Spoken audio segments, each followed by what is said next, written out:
I want to make a comment about the health impact of the F-35.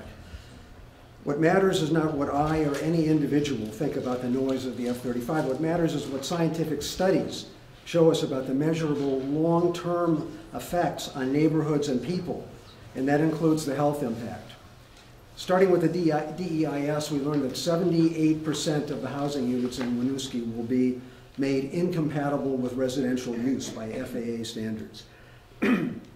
One of the reasons for this is the negative health impact, which is explained in the World Health Organization landmark study from 2011, The Burden of Disease from Environmental Noise.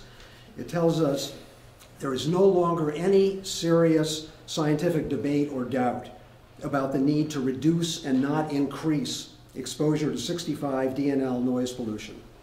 The scientific evidence is overwhelming and shows that chronic exposure has adverse effects on health, including, but by no means limited to, dramatic increases in high blood pressure, heart attack, and stroke. And this happens because the noise levels of military jets trigger involuntary endocrine disruptions, a spike in epinephrine, norepinephrine, and cortisol that over time leads to cardiovascular disease.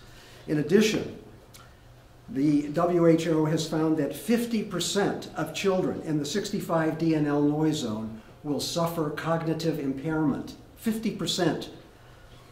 The reasons for this fall into three categories. There's physiological, psychological, and hearing loss.